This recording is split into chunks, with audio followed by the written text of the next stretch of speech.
terbolong atau gimana bahasanya? Tak tahu juga. Kuntilanak.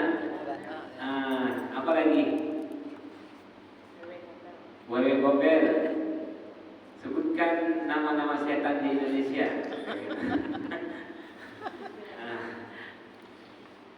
Apa lagi Bunda? Babi ngepet. Babi ngepet ya. Kolor hijau. Banyak lah itu. Jadi kalau orang disebut setan, mereka anggapannya hanya pada itu saja. Padahal tidak. Bahwa setan itu ada dari golongan manusia. Jelas sampai sini? Nah, setan dari golongan jin itu sosoknya tak nampak. Dia bisa merasuki manusia. Maka saat itu manusia menjadi setan. Ya. Baik, sekarang kita lanjutkan yang ketiga.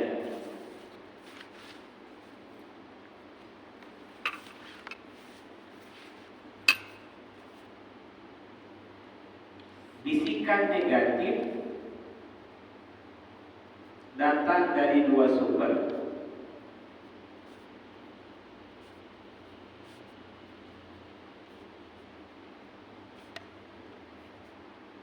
yaitu setan dan nafsu. Setan dan nafsu manusia.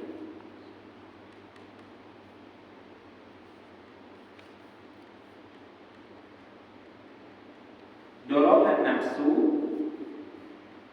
tertolak dengan tekad tidak memperturutkannya.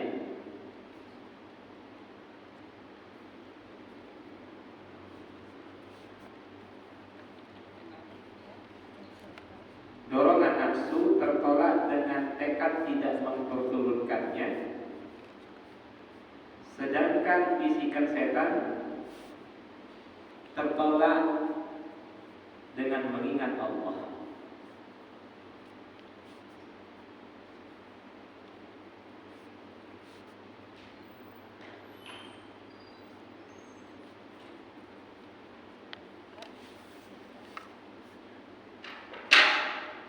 Baik. Bahwa bisikan negatif itu benar ada dari dua sumber. Satu nafsu, yang kedua bisikan setan. Nah, nafsu itu bisa hilang itu karena tekad kita yang kuat. Sedangkan bisikan negatif dari golongan setan itu hanya bisa tertolak dengan mengingat Allah Subhanahu wa taala. Nafsu kita ini Bunda yang dimainkan oleh setan. Bisa nggak dipahami? Dalam diri manusia ini ada nafsu. Nafsu itu yang menjadi celah bagi setan. Jadi tidak semua keburukan yang dilakukan oleh manusia itu semata-mata bersumber dari dorongan bisikan setan. Tapi bisa jadi itu dari dorongan nafsu. Paham ya? Jadi jangan sampai disimpulkan setiap keburukan yang dilakukan oleh manusia lantas dia katakan memang setan lah. Kadang-kadang itu dari dorongan nafsu dia sendiri. Inilah intisari yang bisa kita ambil dari surah An-Nas. Baik. Sekarang kita masuk surah selanjutnya yakni surah Al-Ikhlas.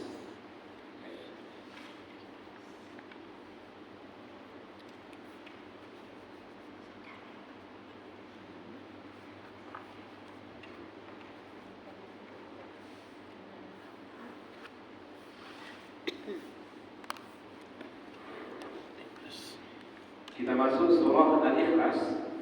Pertama, surah Al-Ikhlas turunnya sebelum Nabi Shallallahu Alaihi Wasallam hijrah.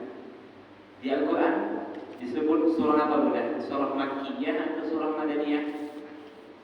Makkiyah. Coba buka surah Al-Ikhlas. Kalau hafal ini nggak perlu buka logo namanya bukan. Kalau tak hafal baru buka.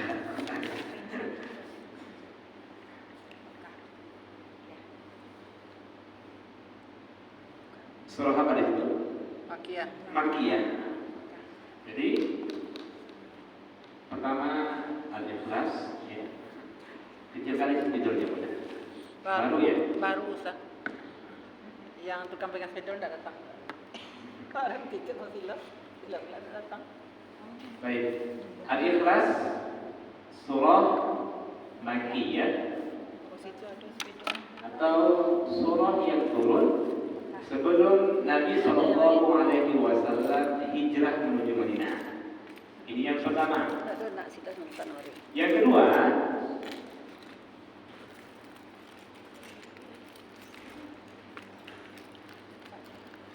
makna dari al-ikhlas itu terambil dari kata kholaso.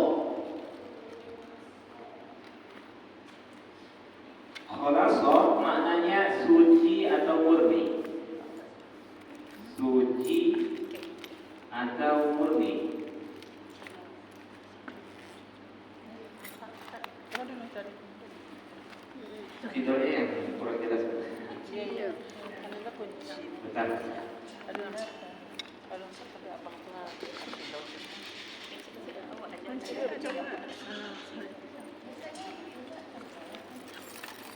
Itu kunci apa? Jelas.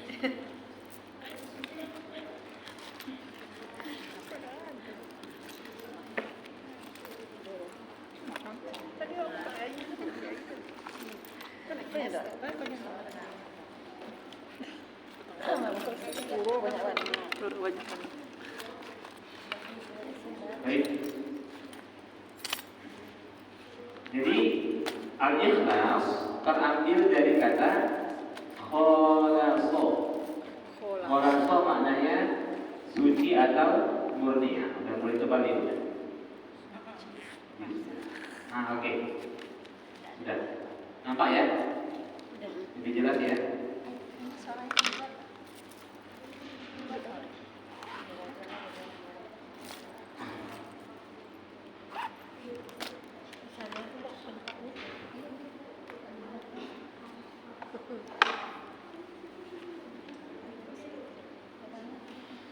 Dengar.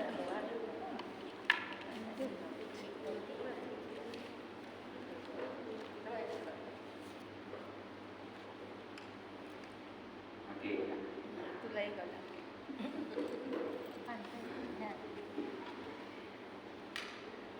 Dia kalau yang baru ini udah di apa dulu dia kan?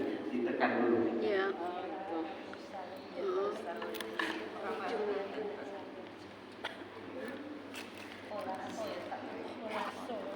Besar sikit suci murni dapatkan tulisannya.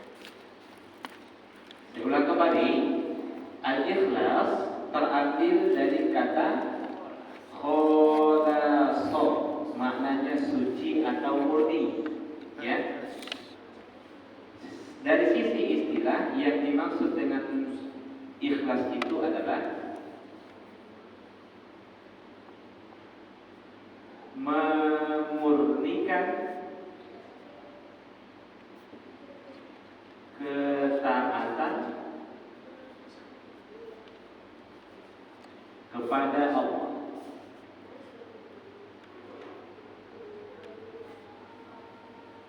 Memurnikan ketaatan kepada Allah, atau kita sederhanakan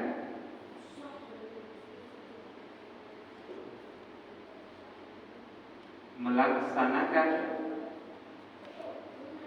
ketaatan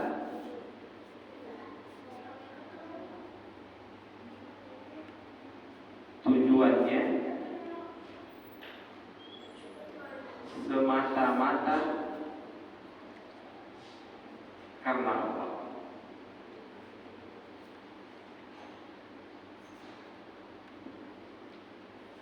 Melaksanakan ketaatan tujuannya semata-mata karena Allah.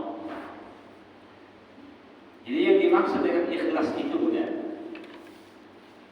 melaksanakan ibadah, melaksanakan ketaatan, niatnya atau tujuannya semata-mata karena Allah. Itu makna ikhlas dari sisi istilah.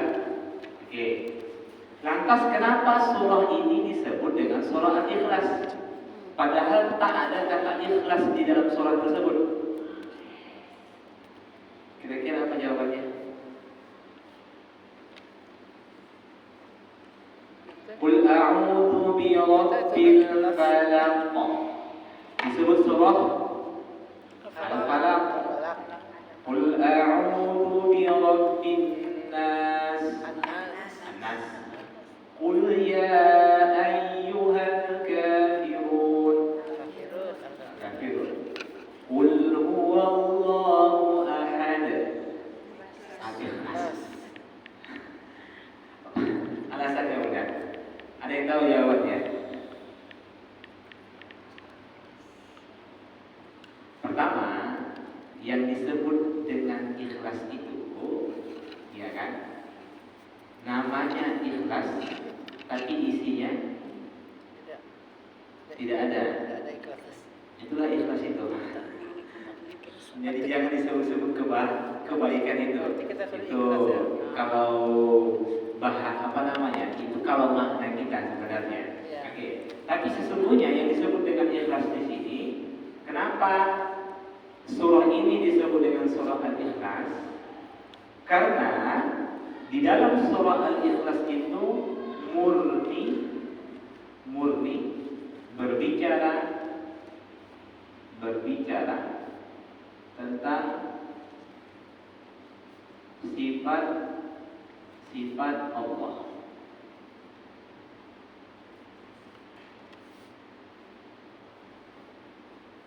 Alasan kenapa surah Qul huwallahu ahad disebut dengan surah Al-Ikhlas? Jawabnya karena murni berbicara tentang sifat-sifat Allah, tidak berbicara tentang perintah dan larangan, tidak pula berbicara tentang janji dan ancaman.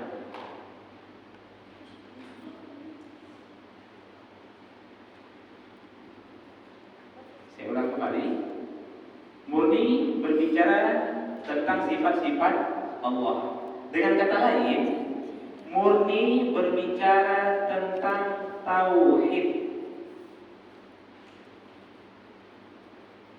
Tak ada bicara yang lain, bukan? Saya ulang kembali. Berarti semua isi kandungan yang ada di dalam surah Al-Ikhlas itu murni bicara tentang tauhid, tidak berbicara tentang hukum syariat. Murni berbicara tentang tauhid. Jadi kalau kita berbicara tentang sifat-sifat Allah, itu sudah pasti kita berbicara tentang disiplin ilmu tauhid. Karena kalau kita belajar ilmu tauhid, sudah pasti kita berbicara tentang sifat-sifat Allah Subhanahu wa taala. Dan mungkin gurunya sudah mempelajari tauhid ya. Ada kajian tauhid di sini? Tauhid ada. Ada bukan? Berarti sudah dalam lah ilmu tauhidnya. Baik. Nah, perintah dan larangan, janji dan ancaman. Baik. Oke, kita lanjutkan. Jadi kalau ditanya, kenapa surah Al-Ikhlas itu disebut dengan surah Al-Ikhlas? Ya, padahal di dalamnya tidak ada kata ikhlas, maka jawabannya ini. Karena murni berbicara tentang sifat-sifat Allah. Murni berbicara tentang tauhid, tidak berbicara tentang perintah dan larangan, tidak pula berbicara tentang janji atau ancaman. Ikhlas itu terambil dari sisi bahasa, artinya suci dan murni. Adapun dari sisi istilah, artinya memurnikan ketaatan kepada Allah Allah Subhanahu wa taala. Ini masih mukadimah udah. Kita belum bahas surahnya. Ya. Baik. Kemudian di antara keutamaan surah Al-Ikhlas ini adalah umum sudah kita ketahui bahwa surah Al-Ikhlas itu sebanding dengan berapa? Sepertiga Al-Quran. Sepertiga Al-Quran. Sejarahnya begini. Di dalam hadis yang bersumber dari Abu Sa'id Al-Khudri, di mana Rasulullah Shallallahu Alaihi Wasallam ya bersabda, beliau menceritakan begini. Suatu ketika ada seorang sahabat yang ketika sholat itu selalu membaca surah Al-Ikhlas. Jadi setiap sholat selalu baca surah Al-Ikhlas. Maghrib, qul huwallahu ahad, Allahus samad, lam yalid wa lam yulad wa lam yakul lahu kufuwan ahad. Isya, Kami itu Ustaz. Al-Ikhlas juga. Kami itu Ustaz. Subuh, lagi-lagi surah Al-Ikhlas. Begitu terus-menerus. Ketika didengar oleh sahabat, seakan-akan sahabat meremehkan apa yang dilakukan oleh orang tersebut. Lantas esoknya dia mengadu kepada Rasulullah SAW. Apa yang disampaikan oleh sahabat tersebut? Wahai Rasulullah, si fulan selalu dia membaca di dalam sholatnya surah Al-Ikhlas. Nggak ada surah yang lain. Seakan-akan dia meremehkannya. Kalau bahasa kita, emang nggak ada surah yang lain. Kan begitulah. Nah, baca itu ke surah Al-Kafirun, atau baca surah Al-Kausar, atau baca surah Al-Duha, ini Al-Ikhlas saja yang dibaca dia. Kemudian apa yang Nabi jawab? Walladzi nafsi biyadihi. Rasulullah bersumpah, demi jiwaku yang berada di tangannya. Kata Nabi, maksudnya Allah bersumpah, Nabi bersumpah bahwasanya demi jiwaku yang berada di tangan Allah, innaha lata'adilu sulutal Quran. Sesungguhnya surah Al-Ikhlas itu sebanding dengan sepertiga Al-Quran. Itulah asal muasalnya kenapa surah Al-Ikhlas itu keutamaannya sebanding dengan sepertiga Al-Quran.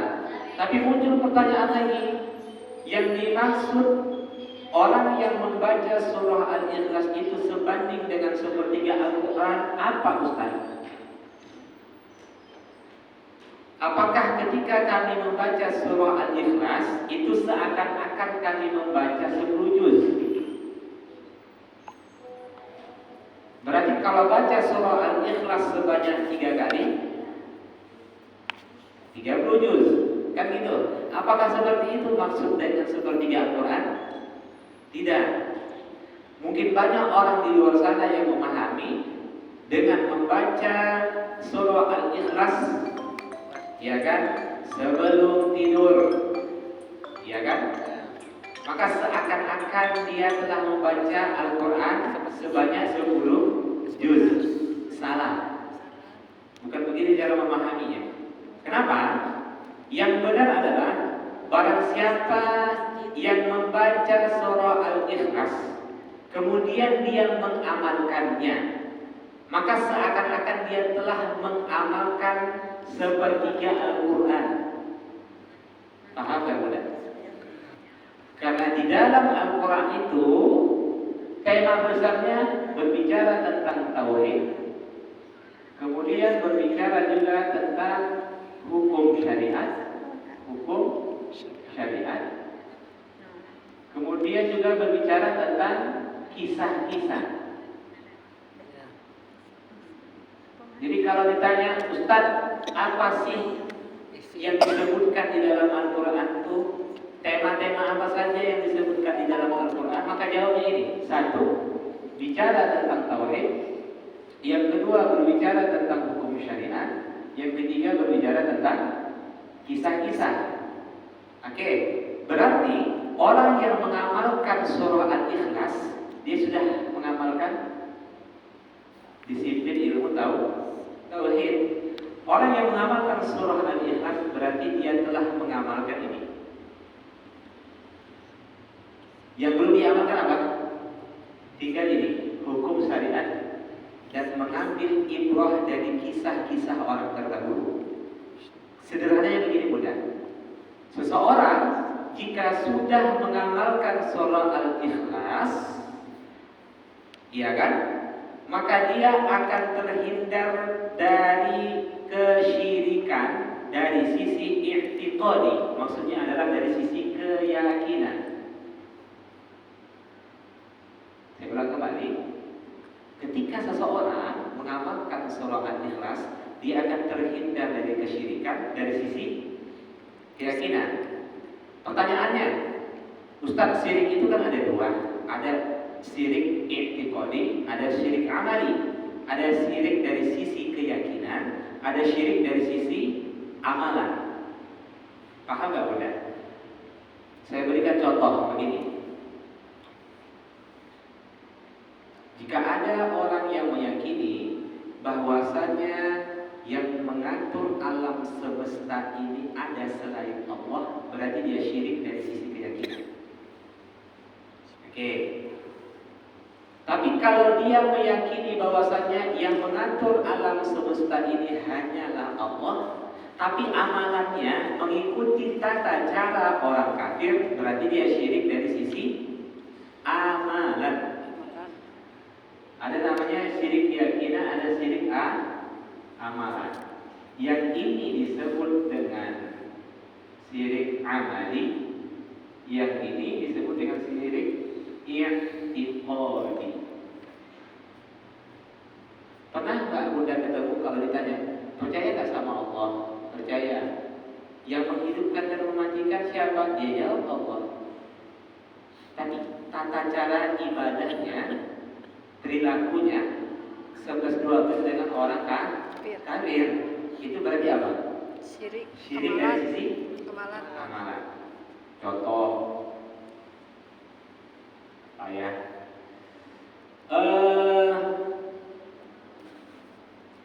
masalah siapa Tuhanmu? Dia jawab Allah. Siapa yang menghidupkanmu? Dia jawab Allah. Yang mematikanmu? Dia jawab Allah. Yang memberimu rezeki? Dia jawab Allah. Oke, ya kan? Tapi masih mengucapkan selamat Natal. Berarti itu apa? Syirik amalan. Syirik dari sisi amalan. Tapi keyakinannya tetap. Oke. Jadi di dalam surah Al-Ikhlas itu Bunda, kalau dia sudah mengamalkan surah Al-Ikhlas, dia akan terhindar dari syirik i'tiqadi, dari sisi keyakinan. Ustaz, bagaimana kami agar terhindar dari syirik amali? Maka amalkan surah Al-Kafirun. Oke. Paham ya Bunda? Makanya kalau Bunda sering mungkin ya, setiap kali disunahkan membaca surah Al-Kafirun, pasti di situ dianjurkan pula untuk membaca surah Al-Ikhlas. Seakan-akan Allah mengajarkan kepada kita, kalau ingin sempurna tauhidmu, amalkan surah Al-Kafirun, amalkan juga surah Al-Ikhlas. Jangan engkau amalkan surah Al-Ikhlas tapi engkau tidak mengamalkan surah Al-Kafirun, atau engkau amalkan surah Al-Kafirun tapi engkau tidak mengamalkan surah Al-Ikhlas. Sekarang pertanyaannya, sudahkah Bunda mengamalkan surah Al-Kafirun? Secara amal maksudnya sholat. Bacanya sudah Ustaz, mengamalkan surah Al-Kafirun sudah atau belum? Agama bagaimana? Sudah atau belum Bunda?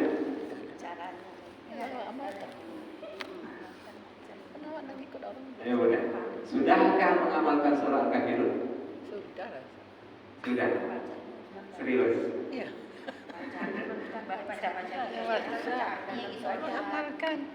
Mungkin dengan pede mungkin dia akan menjawab, bacanya sudah Ustaz, ngamalkan ini antara iya dan tidak. Kenapa? Karena kami nggak tahu apa maknanya, bagaimana kami mengamalkannya. Padahal Nabi mengatakan orang yang sudah mengamalkan surah Al-Kafirun dan mengamalkan, bukan membaca, mengamalkan surah Al-Kafirun dan mengamalkan surah Al-Ikhlas, maka sempurna tauhidnya. Paham ya Bunda? Sempurna.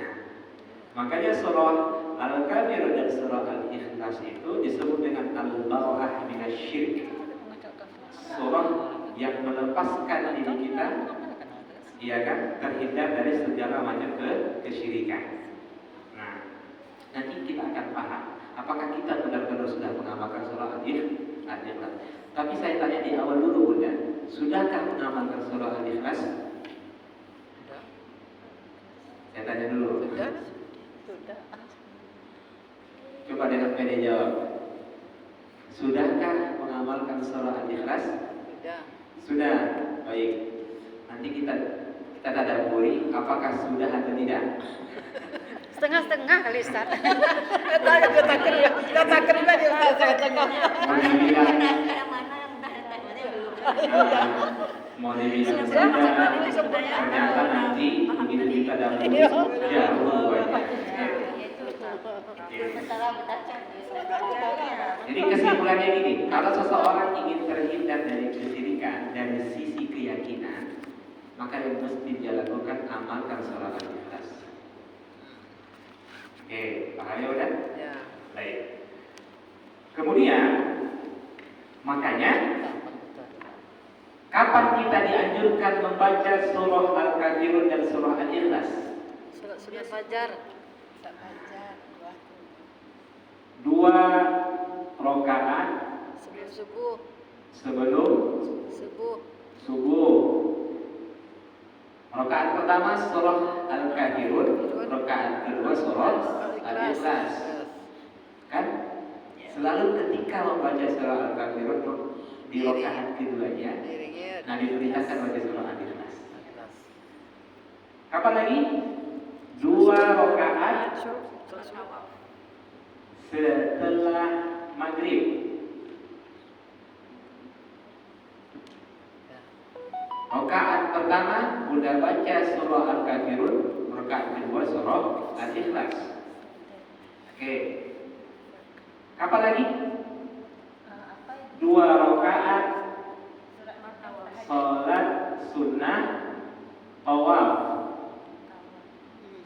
Ketika Bunda sudah mengelilingi Ka'bah, kemudian dianjurkan untuk sholat di belakang maqam Ibrahim atau setentang dengan maqam Ibrahim, dan di saat itu dianjurkan rakaat pertama baca surah Al-Kafirun, rakaat kedua surah Al-Ikhlas. Kemudian kapan lagi? Tahajud enggak? Sunat Isra. Suruh. Suruh enggak? Enggak ada. Sholat sunnah witir. Sholat sunnah witir. Rakaat pertama apa? Al-A'la. Rakaat kedua Al-Kafirun. Baru rakaat ketiga Al-Ikhlas. Lagi-lagi kalau Bunda baca surah Al-Kafirun, di dalamnya ada Al-Ikhlas. Jawabannya kenapa ya? Mungkin ada orang, kalau orang mentadabburi Al-Quran, Bunda, kenapa setiap kali dianjurkan baca surah Al-Kafirun, di situ dianjurkan baca surah Al-Ikhlas? Jawabannya itu, Allah ingin membimbing kita. Kalau kalian mengamalkan kedua surah itu, maka sempurna tauhid kalian. Seakan-akan seperti itu. Jelas? Jelas? Ya, Allah.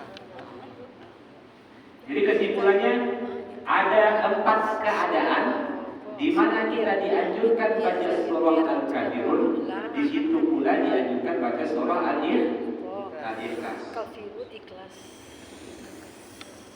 Surah Ikhlas, surah Kafirun. Itu urutan a'la ya. A'la,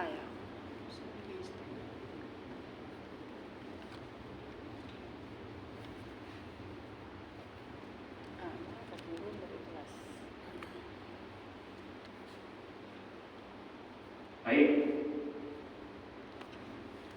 Ada di mana kita dianjurkan baca surah Al-Ikhlas, tapi tidak dianjurkan membaca surah Al-Kafirun.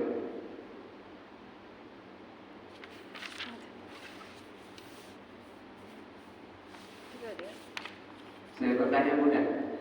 Ada di mana kita dianjurkan baca surah Al-Ikhlas, tapi tidak dianjurkan baca surah Al-Kafirun?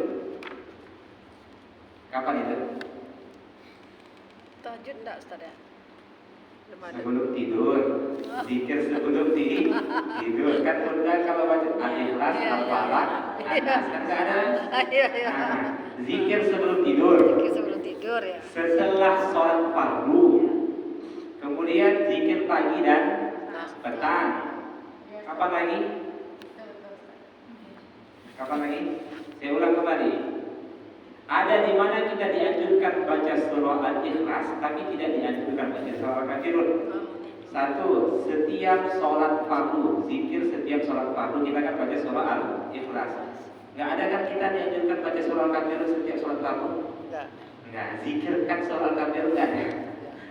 Kemudian zikir pagi dan petang. Kemudian zikir sebelum tidur. Satu lagi, saat meruqyah seseorang. Makanya saat meruqyah seseorang tidak ada di situ syariat membaca surah Al-Kafirun. Enggak, sebelum tidur, zikir pagi petang, ruqyah apa cara? Tapi, hah? Tulis Ustaz biasanya. Tapi orang cucu Zikir Kan suruh juga baca. pagi Belum tidur. dan Tadi petang. di surah Al-Kafirun. Kemudian Kan Al-Kafirun ada. sebelum Tadi anjurkan. tidur. Kemudian yang ketiga Iya, iya. setelah sholat fardu. Setelah fardu ya. Kemudian yang keempat saat ruqyah.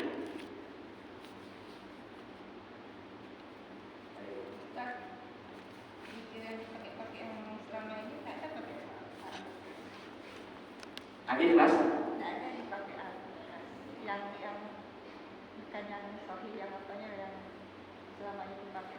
Nah, mungkin terlalu panjang sudah. Mungkin terlalu panjang. Jadi mereka tidak baca surah Al-Ikhlas, Al-Falaq, dan An-Nas. Mungkin. Nah, tapi kalau ditanya jamaah-jamaah kita itu, apakah setelah sholat fardu itu dianjurkan zikir membaca surah Al-Ikhlas, Al-Falaq, An-Nas? Banyak mereka menjawab iya. Tapi kenapa tidak dibaca ketika zikir berjamaah? Mungkin alasannya terlalu panjang. Nah, dan ini sebenarnya salah. Harusnya kalau ingin mengikuti sunnah Nabi, bacalah. Kalau ingin mengikuti sunnah Nabi, dan jika ingin alasannya itu ingin membimbing jamaah agar tahu bagaimana zikir-zikir yang dibaca yang seharusnya setelah sholat fardu, baca secara keseluruhan. Tapi kan ini malah dipotong. Akhirnya banyak jamaah yang tidak tahu ketika ditanya apa zikir setelah sholat fardu. Yang mereka tahu Allahumma anta salam, astagfirullah, la ilaha illallah, wahdahu la syarika lah, ya kan? Ayat kursi. Bagi petang. Nah, kan itu. Tapi mereka tidak akan memasukkan di situ surah Al-Ikhlas, Al-Falaq, An-Nas. Nah, letak kesalahan di situ. Harusnya imam itu membimbing jamaahnya bagaimana zikir lengkapnya setelah sholat fardu. Ya. Tapi kalau bunda sholat sendiri, baca zikir itu secara sempurna. Jelas ya? Ustaz, bagaimana kalau saya ikut zikir bersama imam, ternyata imamnya tidak baca surah Al-Ikhlas, Al-Falaq, An-Nas, bunda sendiri yang baca? Ya sesudah itu kita baca. Nah, jelas. Jangan imamnya nanti, mana tahu imamnya itu buru-buru kan? Ya Ustaz. Nah, dia cuma astagfirullah, astagfirullah, astagfirullah. Hanya 3 kali setelah itu doa. Sondra kan. Bunda ikutin itu. Padahal bunda itu tidak buru-buru. Ya, bacalah zikir itu secara lengkap. Jelas. Ustaz, mana yang fardu kita setelah sholat fardu itu membaca zikir apa berdoa? Zikir mudah. Iya, zikir. Karena yang dituntut amalan itu pada waktu itu zikir. Dan sebaik-baik doa itu diawali dengan zikir. Jadi kapan kita berdoa, Ustaz? Berdoa setelah zikir. Setelah zikir. Nah, dan berdoa itu sebenarnya begini, syariat doa itu boleh saja seseorang berdoa. Ingat, berdoa dan berzikir tidak ada batas waktu dan tempatnya. Ibadah-ibadah yang lain itu ada batas waktu dan tempatnya, tapi zikir dan doa tidak ada. Kapan saja kita berzikir boleh, nggak ada waktu larangan berzikir kan? Kecuali tempat. Ya jangan berzikir saat di toilet, kan gitu. Tapi kapan saja boleh kan? Berdoa kapan saja boleh. Tapi kalau sholat zuhur di waktu asar nggak boleh kan? Nah, ya. Makanya kenapa kita diperintahkan berzikir setelah sholat? Kata para ulama, itu sebagai bentuk engkau mengagungkan Allah bukan hanya di dalam sholat saja, tapi di luar sholat pun engkau agungkan Allah. Yang kedua, di antara hikmahnya sebagai penyambung antara satu ibadah dengan ibadah yang lain. Maknanya, ingatlah Allah di luar sholat, jangan hanya mengingat Allah di dalam sholat. Makanya kita diperintahkan berzikir. Kemudian yang ketiga, sebagai penambal kekurangan. Apabila banyak kekurangan yang terjadi di dalam sholat, maka penyempurnanya adalah dengan berzikir. Maka sayang sekali kalau orang tidak berzikir setelah sholat. Bicara orang. Oke. Paham ya Bunda? Paham. Baik. Kemudian asbabun nuzul. Silakan dicatat asbabun nuzul dari surah ini. Sebab turunnya surah ini.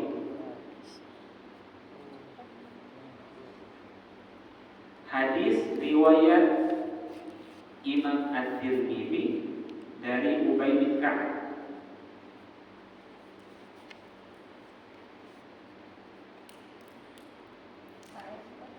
Hadis riwayat Imam At-Tirmidzi dari Ubay bin Ka'ab.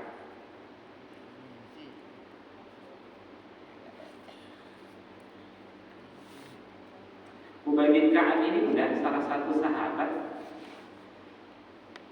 yang dipuji oleh Rasulullah SAW karena kefasihan dia dalam membaca Al-Quran.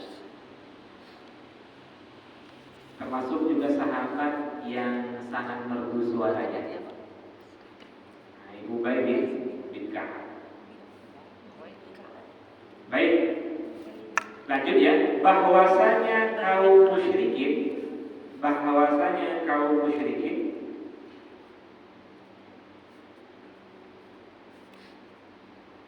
berkata kepada Nabi Sallallahu Alaihi Wasallam,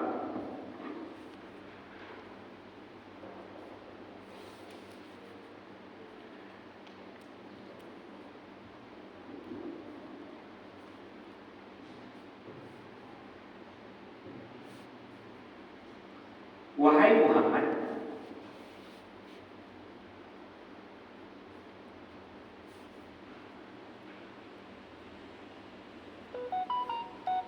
sebutkan nasab Tuhanmu kepada kami.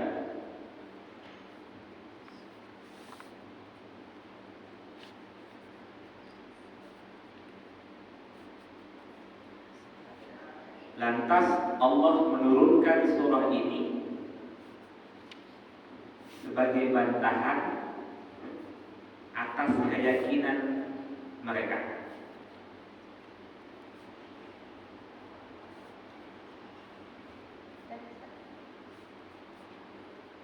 Lantas Allah menurunkan surah ini sebagai bantahan atas keyakinan mereka. Baik, coba Bunda.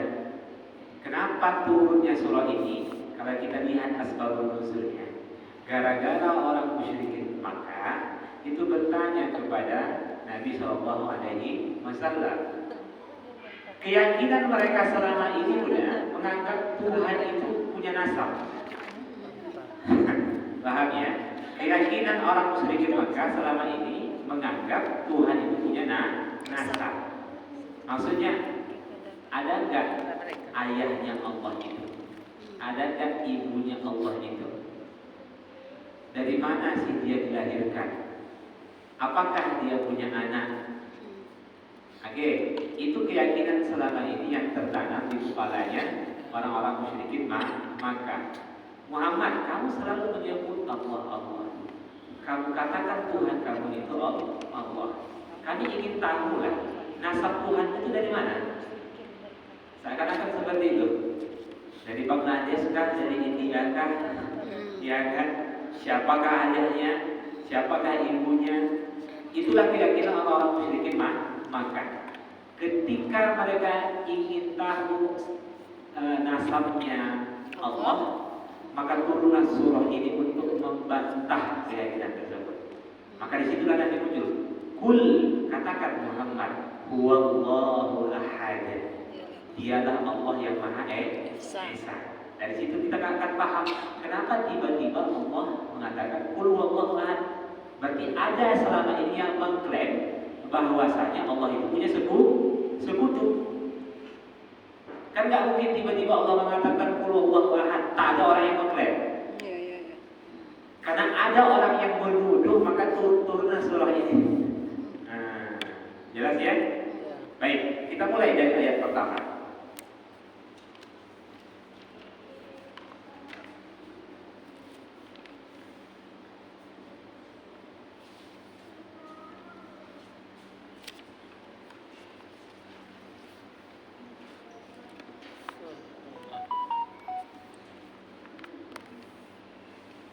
Baik. Apakah kita sudah amalkan surah Al-Ikhlas? Tak bisa jawab Ustaz. Nah, sebelum kita tadabburi, Setengah-setengah. tanya dulu. Sudah? Sudah Ustaz. Sudah. Oke, baik. Apa dah? Untuk sementara sudah. Sementara, ya. Nah, oke. Bismillah. Bismillah. Qul huwallahu ahad. Katakanlah. Qul huwallahu ahad. Ayat pertama. Qul, katakan ya Muhammad. Katakan ya Muhammad.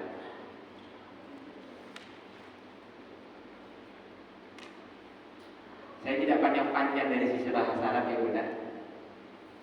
Cukup saya terjemahkan langsung saja ya. Nanti kalau kita belajar bahasa Arab nanti nambah pusing ya. Dalam Ustaz yang bahasa Arab itu langsung saja intinya apa gitu. Qul, katakanlah ya Muhammad, huwallah. Dialah Allah Ahad, Maha Esa. Apa yang Bunda pahami tentang Maha Esa? Hanya satu. Hanya satu. Hanya dialah satu-satunya. Nah, hanya satu. Tidak ada yang serupa. Hanya Satu. satu atau satu-satunya. Tidak ada yang setara. Apa beda ahad dengan wahid? Ahad. Wahid apa? Ahad satu. Ahad. Ahad satu. Katakanlah yang Ahad Esa. Esa. Ahad itu Esa. Esa. Wahid. Ahad satu. Satu itu Esa kan? Iya. Allah. Begitu Bunda. Ini wahid atau ahad? Wahid. Wahid. Satu. Kalau wahid ada yang lain. Ada wujudnya. Ada juga ada Ya, wujudnya. ini wahid atau ahad? Itu wahid. Wahid. Ya. Alasannya? Ada wujudnya. Ada wujudnya, ada Dan dan ada pula yang lainnya. Ada yang juga. Jawabannya benar Bunda, tapi alasannya salah. Nah, kalau wahid itu satu, namun berbilang. Itu maksud kami itu, itu maksud kami tadi itu. Ya, itu maksud kami itu. Ada yang lainnya. Iya, satu, tapi ada tutupnya. Ya. Oke, tintanya ada, ya kan, pastinya ada. Itu namanya wahid. Tapi kalau ahad itu satu tidak berbilang. Paham ya? Berarti Allah Maha Esa dan tidak ada satupun yang setara dengan keesaan Allah Subhanahu wa taala. Sekarang muncul pertanyaan, esa dalam hal apa? Kan gitu. Esa dalam hal apa? Nah, penting pula lihat di sini. Apakah kita sudah mengamalkan ayat pertama ini? Allah Maha Esa, satu dari sisi zat Allah Maha Esa. Zat Allah itu satu. Paham ya? Paham sampai sini? Pelan-pelan Bunda, supaya Bunda paham ini. Ada yang tidak paham dengan zat? Sudah ya? Ya. Oke, kita lewatkan. Berarti zat Allah itu satu. Yang kedua, Esa dalam rububiyah. Rububiyah.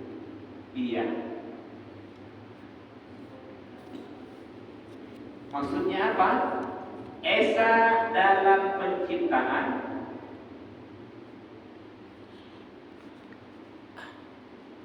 kepemilikan, kemudian pengaturan semesta alam.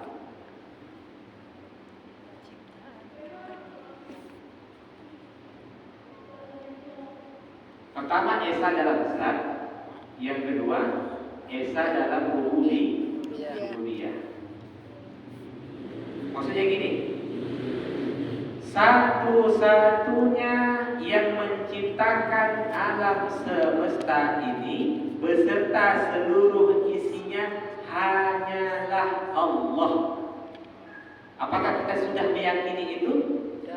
Sudah. Baik. Satu-satunya yang memiliki semesta alam ini atau alam semesta ini hanyalah Allah. Apakah kita sudah mengamalkannya? Tidak. Sudah. Satu-satunya yang mengatur alam semesta ini hanyalah Allah. Apakah kita sudah meyakininya? Sudah. Naik. Oke. Mengatur. Yang menghidupkan siapa? Tidak mengatur Allah. Tidak mengatur. Allah. Yang mematikan? Allah.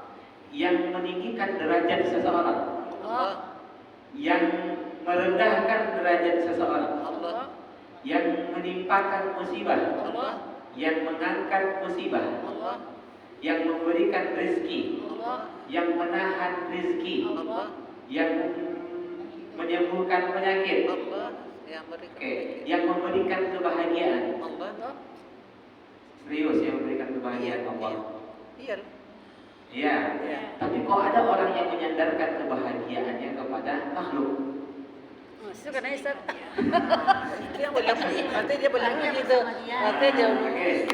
Kenapa selama ini dia menganggap karena uang dia bertahan hidup? Karena dia belum paham. Iya, karena belum paham. Dia sandarkan hidupnya pada uang karena dia menganggap sebab uanglah saya bertahan hidup. Berarti dia salah di mana? Di zat atau rububiyah? Rububiyah. Rububiyah karena yang mengatur semesta alam ini beserta seluruh isinya, termasuk dirinya. Kenapa bisa hidup? Kenapa bisa bertahan hidup? Kenapa bisa sembuh? Kenapa bisa kaya? Kenapa bisa sakit? Kenapa dia dapatkan keturunan? Segala apa yang dialaminya itu dalam pengaturan Allah. Itulah yang dimaksud dengan rububiyah Bunda. Nah, jadi kalau ada yang meyakini bahwasanya yang memberikan kesembuhan pada dirinya adalah dokter, berarti di mana letak kesalahannya? Menyandarkan ke dokter bahayanya. Rububiyah. Ya. Berarti lawan dari tauhid apa? Sirik. Syirik. Berarti saat itu Sirik. syirik. Syiriknya apa? Siri amalan. Amalan. Syirik rububiyah. Ya. Ya. Nah, masih ada saat ini yang meyakini, Bunda, bahwasanya hujan itu tidak turun karena tawar si bulan. Nah, berarti apa dong? Sirik. Syirik rububiyah. Iya. Buat pesta dia. Dia tanya sama tetangga, kira-kira mana dukun yang paling paling mujarab di kota ini gitu. Nah, kira-kira dukun yang terkenal di kota-kota Garut di mana ya? Dikasih tahu sama teman itu, Wah Ugo namanya. Contoh, nggak ada nama suaminya Ugo kan udah. Ya. Oke. Setelah itu datanglah pawang hujan itu. Kemudian memang tidak Hujan. hujan karena memang takdir Allah pada saat itu tidak hujan. Nah, oke.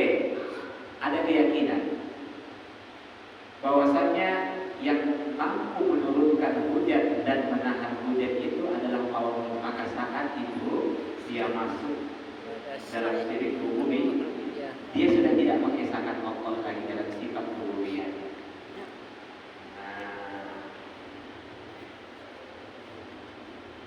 Jelas. Jadi gimana kita kalau melakukan saya ngerokok sana sehat. Gimana? Nah, kalau dari sisi ucapan, dia tidak ada masalah, tapi keyakinannya yang berikan kesembuhan siapa? Udah pernah lihat seseorang yang punya riwayat penyakit yang sama ditangani oleh dokter yang sama, satu sehat, satu tidak? Pernah? Tidak. Kalau memang dokter itu bisa menyembuhkan, harusnya sama-sama sehat dong. Ya. Betul, betul. Keinginan kita ya. Betul. Iya kan? Iya. Dokter itu bilang, ini di luar kuasa Ini saya. dokter yang hebat tuh. Kata dokter itu, ini di luar kuasa Dokter saya. hebat. Ada batu ginjal, si A penyakit batu ginjal, si B penyakit batu ginjal, ditangani oleh dokter yang sama. Satu hidup, satu lagi Mati. mati. Oke, katanya yang menyembuhkan Dokter itu dokter itu bukti. Apalagi yang lain? Saya ini penting. Kalau memang ada yang mengatur alam semesta ini selain Allah, maka buktikan adakah satu ilmuwan yang bisa menciptakan semut yang bernyawa? Ada? enggak. Nggak ada. Berarti alam semesta ini di bawah kendali Allah. Allah. Karena tak ada satupun manusia muda yang bisa menciptakan semut yang bernyawa. Masih semut, kita belum cerita yang lain. Oke. Apa bukti lagi Allah yang mengatur alam semesta ini? Ketika ada di antara organ tubuh manusia itu yang rusak, siapa manusia yang ada di dunia ini yang bisa mengembalikan organ tubuh itu seperti semula awal penciptaannya? Tidak ada. Begitu diponis jantung harus kena pen, dikasih apa tuh Bunda? Ring. Pen ya. Pen. Nah, sepintar apapun dokter itu nggak akan bisa dia kembalikan jantung itu seperti awal penciptaannya. Jelas. Kira-kira kalau gigi muda tanggal 1, udah ada yang tanggal? Udah banyak. Udah banyak. Udah banyak. Sudah berapa? Udah separuh dah. Bisa nggak udah kembalikan seperti semula? Ya. Enggak, yang ada pakai gigi palsu kan? Ya. Bisa aja. Bisa nggak rambut yang sudah berubah menjadi putih itu kembali lagi hitam Tidak.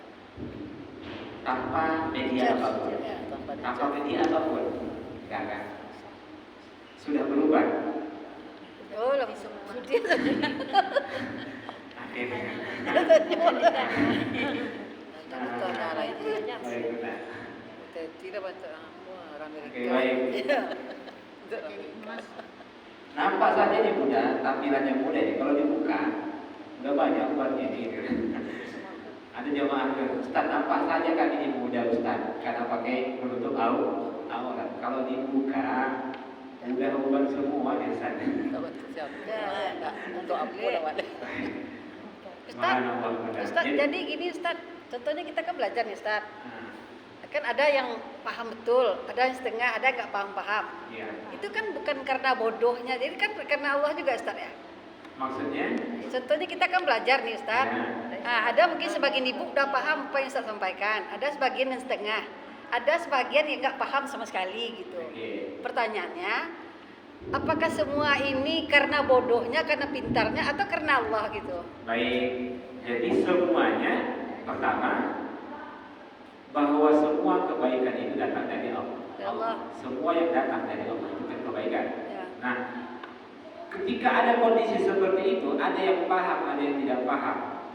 Ada yang paham setengah, ada yang tak paham sama sekali. Ya. Tahu ya cuma apa tadi tanya suaminya, apa tadi ceramah Ustaz sama baru saja sama assalamualaikum. Ya. Dia nggak tahu gitu kan.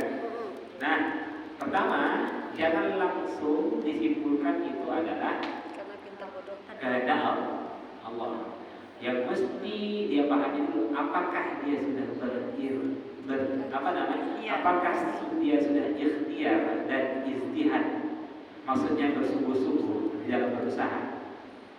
Tanya dulu, maka kita lihat dulu. Tergantung hati. Jangan langsung diponis. Niat sandarkan. Jangan langsung diponis. Ya. Ya, nanti kalau seperti itu nanti ketika ada orang mencuri TV di rumah kita bilang apa? Semuanya izin. Pencuri itu bilang, jangan salahkan saya.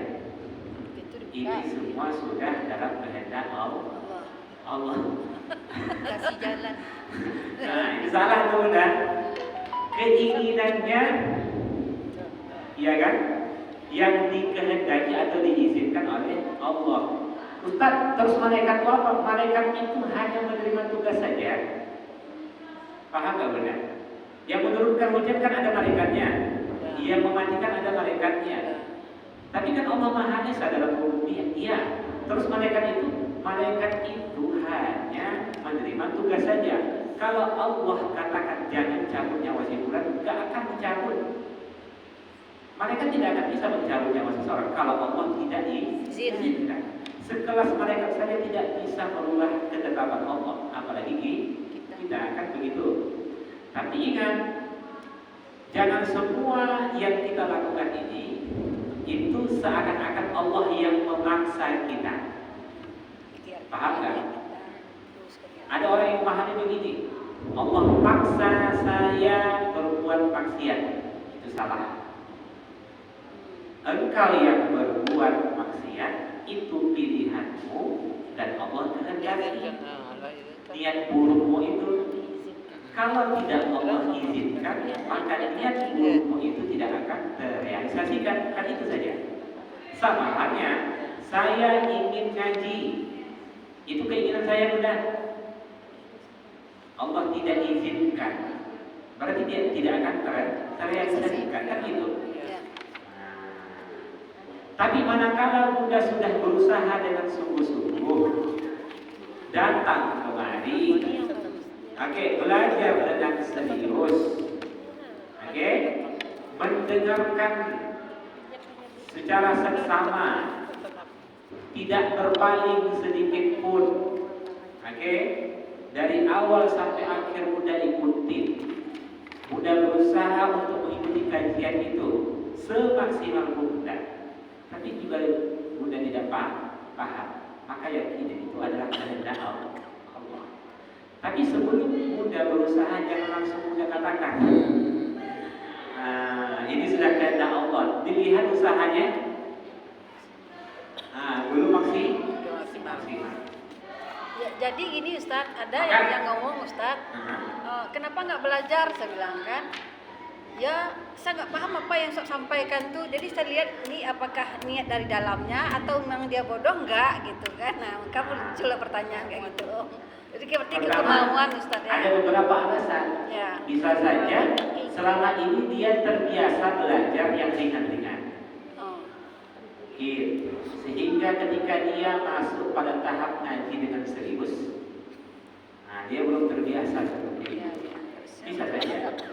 Karena selama ini dia ikuti kajian itu yang ringan-ringan saja, ibu-ibu, ya kan? Alhamdulillah. Surga dan neraka tidak tidak boleh ini dan itu. Oke, itu kan tidak menguras pikiran.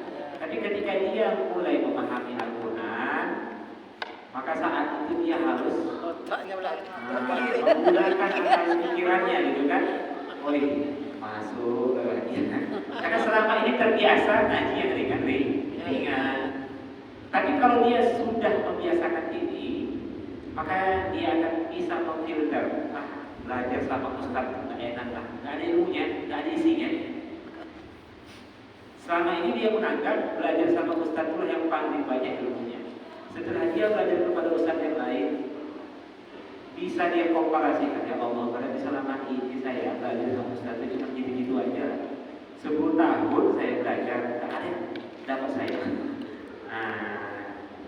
Ada yang seperti itu, bukan? Ya. Ada. Ya, Ustaz. Jadi, harusnya yang intensif begini suami, bukan muda. Muda cukup duduk di rumah, terletak di kamar sudah selesai. Terus suami kasihkan ilmu. Kan gitu. Ya. Harusnya kan Harusnya. suami. Kita harus belajar juga. Tapi Ustaz berharap dari suami tak ada. Berharap dari suami tak ada. Akhirnya memilihlah pergi sendiri, biarkan menuntut ilmu sendiri. Mirisnya Ustaz, begini disampaikan kepada suami ilmu yang Ustaz kasih itu. Apa kata suami? Semua yang ada disampaikan tidak tahu apa. Ada yang alami demikian. Diam, dia diam. Dia diam aja, Ustaz. Nggak usah lah ceramah-ceramah. Semua yang ada disampaikan itu dia tahu. Duluan lagi aku tahu daripada dia. Tak kapan bapak pun belajar. Baik, itu ujian bagi kita. Ya. Nah, jadi kalau ini harusnya tanggung jawab suami. Saya muda, bukan muda. Saya sudah berusaha untuk ngajak bapak-bapak itu kajian intensif. Kalau nggak bisa sepekan sekali, setidaknya sebulan itu 2 kali. Datang ke Arifin Ahmad Jalan Jakarta. Kajian tadabbur Al-Quran. Selesai sholat isya, kita sesuaikan dengan kondisi mereka. Tadi apa? Ya. Ustaz bilang, rata-rata ingin ngajinya itu di masjid saja siap sholat maghrib sampai isya sebulan sekali. Iya kan? Rata-rata seperti itu. Jadi ini terjadi. Ada perubahan. Sekarang bapak-bapak Kadang aja. bukannya Ustaz ada masuk tahu isinya. Sekarang apa-apa kita ajak. Ada perubahan dari dulu kita lihat sedikit sekali ulama-ulama yang hadir itu dari sosok perempuan. Kenapa? Karena memang dahulu itu ulama-ulama itu yang dituntut untuk menghadir menjadi penuntut laki-laki. Walaupun menuntut ilmu itu baik laki-laki dan perempuan, kan begitu. Tapi yang keluar dari rumah khusus untuk menuntut ilmu laki-laki. Kemudian apa yang didapatkan oleh suaminya itu yang disampaikan kepada istrinya, kan gitu. Makanya kalau dicek ulama-ulama yang dari perempuan itu sedikit sekali.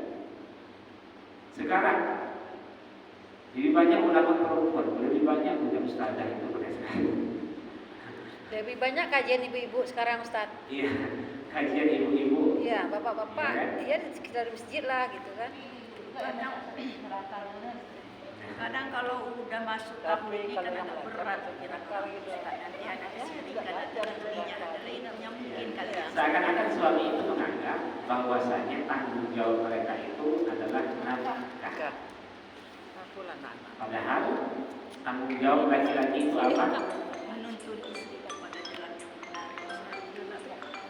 Kalau udah sandang, pangan, papan, ya kan? Maka tambah satu lagi apa itu? Pendidikan. Pendidikan diserahkan kepada istri atau ibu. Jelas. Tapi demikian, Bunda tidak boleh mengatakan begini. Kenapa kamu seperti itu bang sekarang sama saya? Ya kan? Karena kamu tidak totalitas lagi melayani saya pun seperti itu. Akhirnya istrinya pun bilang, kalau begitu saya pun demikian. Karena memang istri itu adalah cerminan dari suami. Boleh seperti itu? Boleh. Itu seakan-akan dia mengatakan, berarti bang, kalau engkau nanti masuk neraka, aku pun ikut. Bukan begitu, nggak boleh. Kalau udah merasa bahwasanya suami itu jauh dari agama, jangan pula istrinya ikut jauh dari agama. Kan? Kalau merasa suaminya itu tidak bisa memberikan pendidikan, jangan pula diam saja. Sudah harus keluar untuk berdiri. Ya? Baik, kita lanjutkan. Nah, jadi kesimpulannya apa? Bahwasanya yang mengatur alam semesta ini hanyalah Allah Subhanahu wa Ta'ala. Jadi yang mengatur tenggelam dan terbitnya matahari siapa? Allah. Jelas ya? Yang mengatur tenggelam dan terbitnya matahari hanyalah Allah.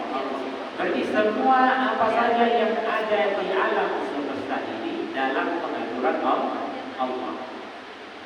Baik. Oke, kalau begitu, siapa saja yang meyakini bahwasanya ada yang menyembuhkan dirinya selain Allah, syirik, berarti dia tidak mengamalkan surah Al-Ikhlas ayat pertama. Oke. Siapa saja yang meyakini bahwasanya dia mati, ya, bukan bukan di bawah kehendak Allah, berarti dia jatuh dari syirik. Paham ya boleh? Kenapa dia mati? Karena dibunuh simulan.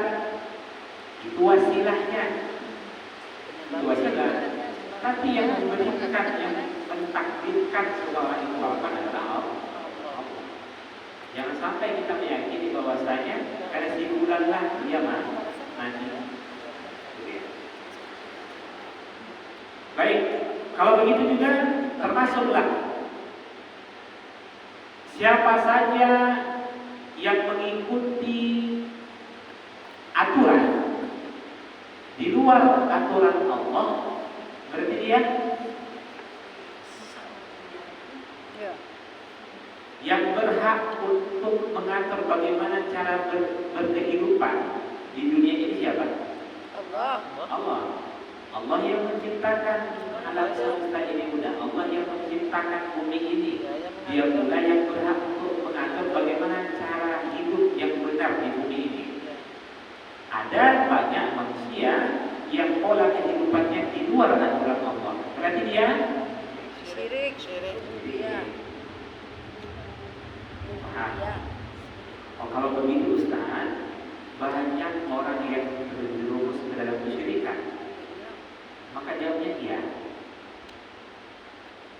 Ya, syirik apa itu? Syirik rububiyah. Apa syirik rububiyah itu? Masih meyakini bahwasanya alam semesta ini ada yang ikut serta mengaturnya. Ada selain Allah. Kalau memang pawang hujan itu ada, harusnya solusi banjir itu pawang hujan.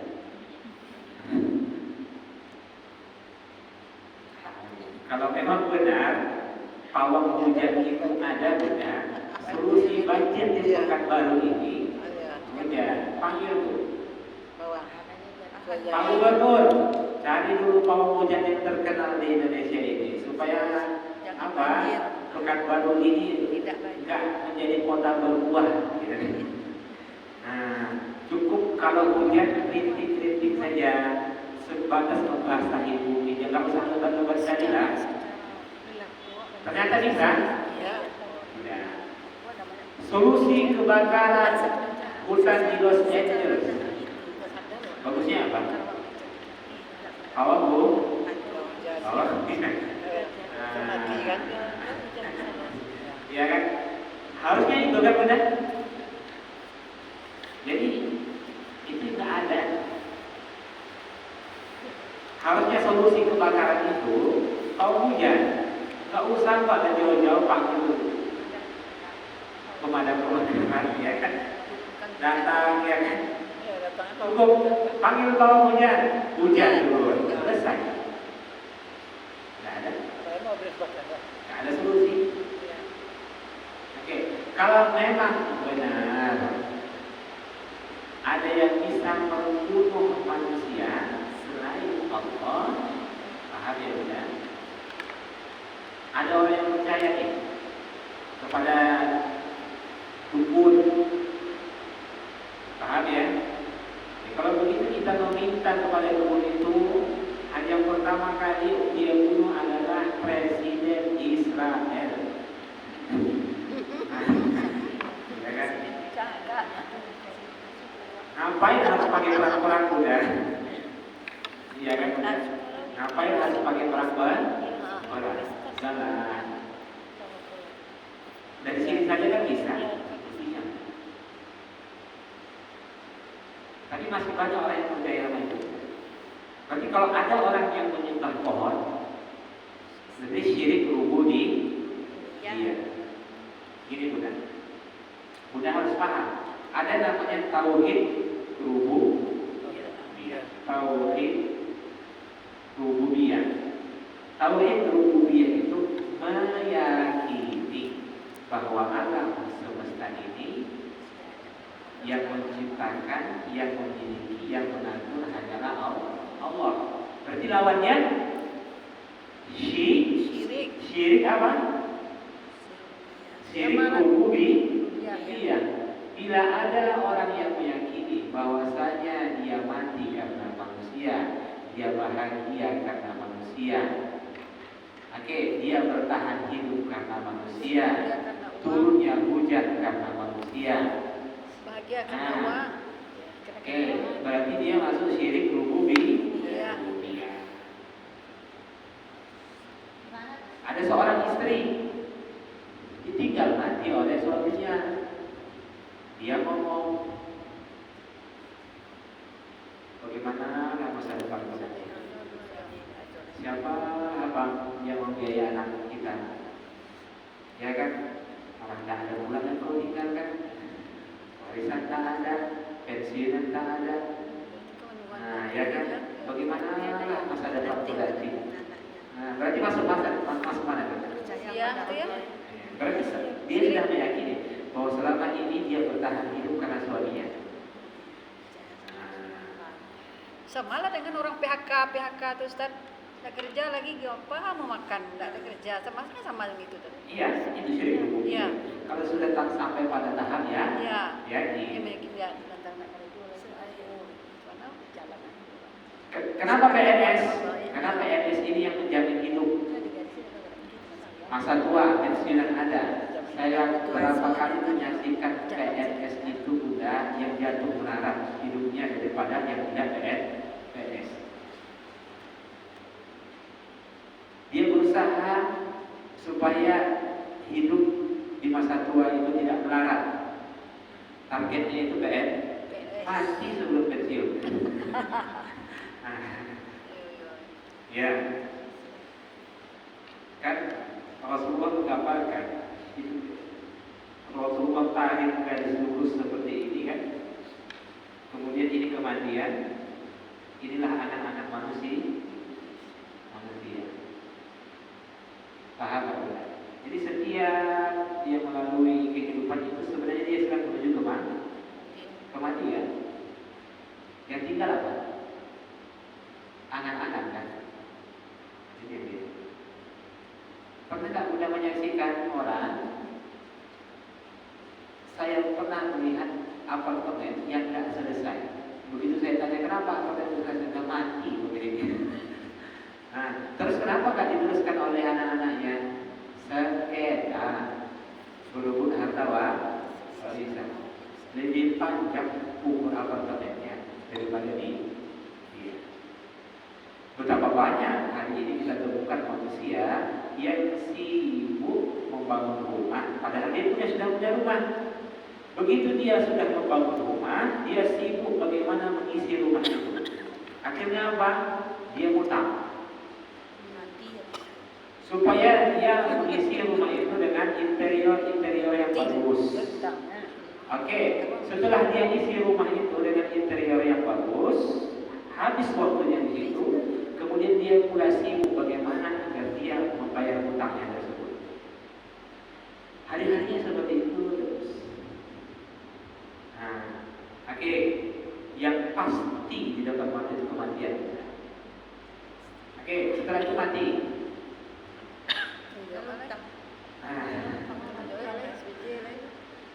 Iya kan? Memang benar. Islam tidak melarang kita kaya. Islam melarang kita orang yang sibuk dengan dunia sampai melalaikan dia dalam beribadah. Islam melarang itu. Hari ini banyak orang-orang yang sibuk dengan dunia sampai lalai dengan ketaatan. Itu yang salah. Ya kan?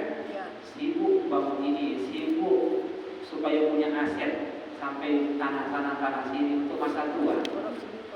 Rupanya dia mati di umur 40 tahun.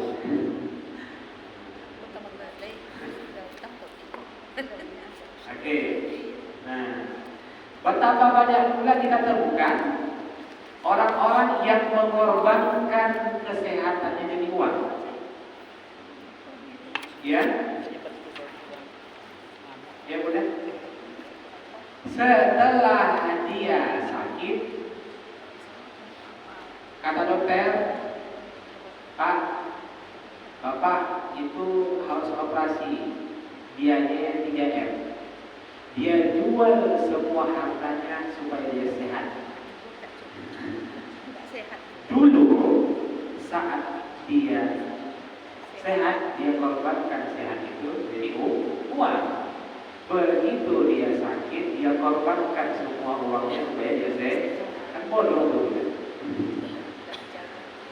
Berarti selama ini dia cari uang hanya untuk membayar sakitnya. Itu karena setan apa karena nafsunya itu? Nafsu ya. Nafsu Ustaz ya. Salahkan Nafsu.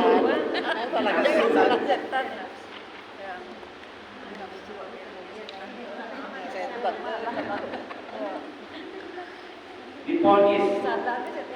Diponis kakinya harus hilang semula karena diabetes meletus.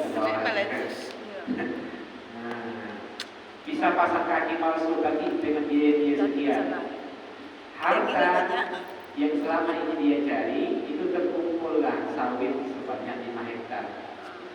Obatnya punya kaki palsu dan lain sebagainya sejumlah itu. Tidak lama lah dokter. Yang penting saya punya kaki sebelah jauh. Dia sampaikan kepada anaknya, nak jual semua itu. Selama ini tidak peduli dengan kesehatan. Oke. Baik, kita lanjutkan.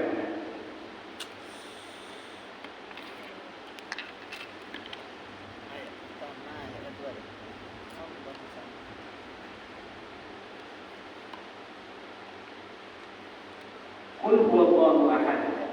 Kemudian esa dalam hal apa lagi? Esa dalam uluhiyah.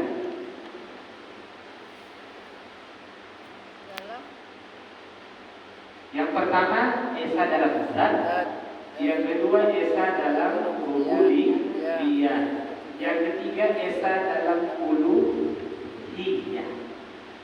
Uluhiyah.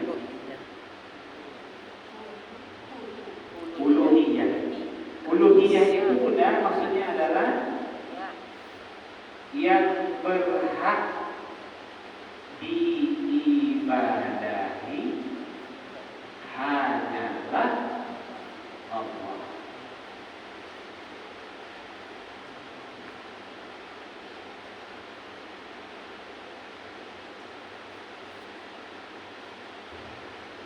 Oke, namanya tauhid uluhiyah. Berarti ada syirik uluhiyah. Itu saja mudahnya gitu.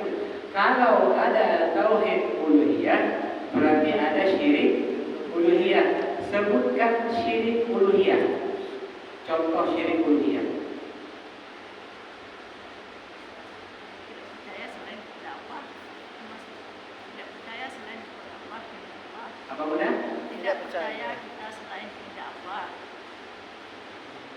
Tidak percaya. Tadi kehendak Allah semuanya. Kalau ini kan kepemilikan. Kalau uluhiyah itu dia kalau ada orang yang menyembah pohon, berarti dia syirik uluhiyah. Paham ya? Ada orang yang kalau ditanya yakinkah Allah yang menciptakan alam semesta ini, dia jawab yakin. Tapi dia masih percaya. Tapi kalau beribadah, dia masih nyembah pohon. Ada. Apalagi salah satu contoh yang lain. Orang yang berdoa kepada selain Allah, berarti dia masuk syirik uluhiyah, karena yang dimintai pertolongan itu hanyalah Allah. Jelas benar? Apalagi?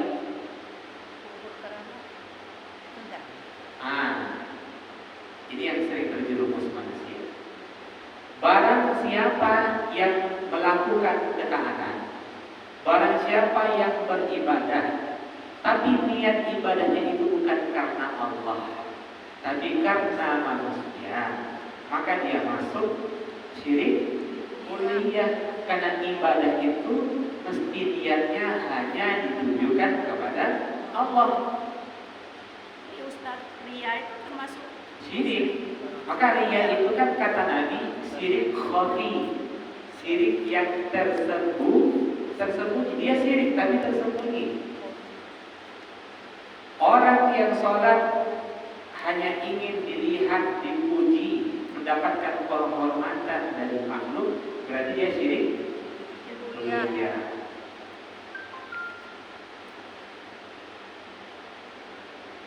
Orang yang baca Quran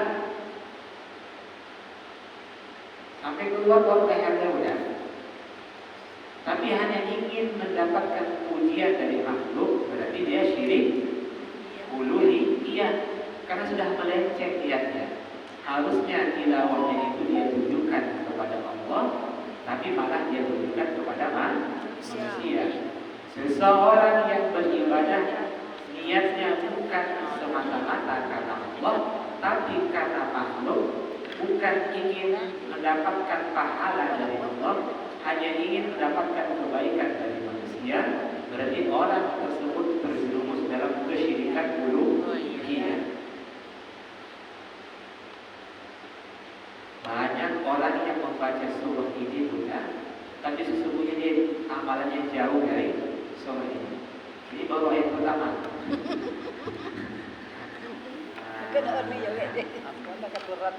Maka kan selalu apalah yang tadabbur Al-Quran. Selalu kan Allah katakan, tidakkah kalian mentadabburi Al-Quran? Kenapa perilaku kalian masih seperti itu? Tidakkah kalian mentadabburi Al-Quran? Seakan-akan Allah nyindir kita. Bukankah sudah ada di dalam Al-Quran pedoman, solusi bagaimana cara beribadah yang benar? Apalah yang tadabbur Al-Quran? Kenapa kalian tidak mentadabburi Al-Quran? Selama ini orang ketika beribadah itu banyak orang yang beribadah tapi tidak mengenal Tuhannya. Ya. Banyak orang beragama tapi tidak mengenal Tuhannya. Oke. Banyak orang yang beribadah tapi tak kenal Tuhannya. Dia beribadah hanya sebatas kebiasaan saja, tanpa adanya kesadaran. Dampaknya apa? Dia tidak pernah menikmati ibadah itu. Kenapa? Karena dia tidak tahu kemana ibadah itu ditujukan. Ya kan? Banyak orang yang sholat tapi tidak kenal dia sama Allah. Nah, intinya apa?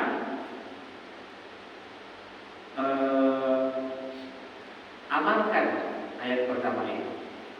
Bukan hanya sebatas meyakini bahwasanya Allah itu Maha Esa dalam zatnya, tapi juga harus meyakini Allah itu Maha Esa dalam kepemilikan, penciptaan dan pengaturan semesta alam. Bukan hanya itu, tapi Esa dalam uluhiyah yang berhak untuk diibadahi.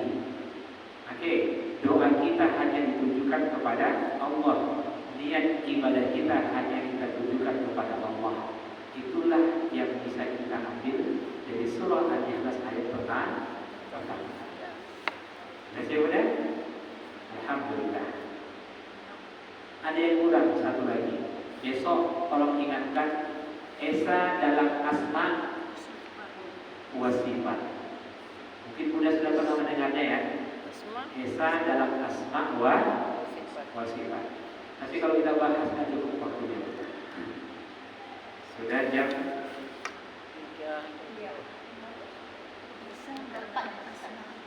ya jam 4. Baik.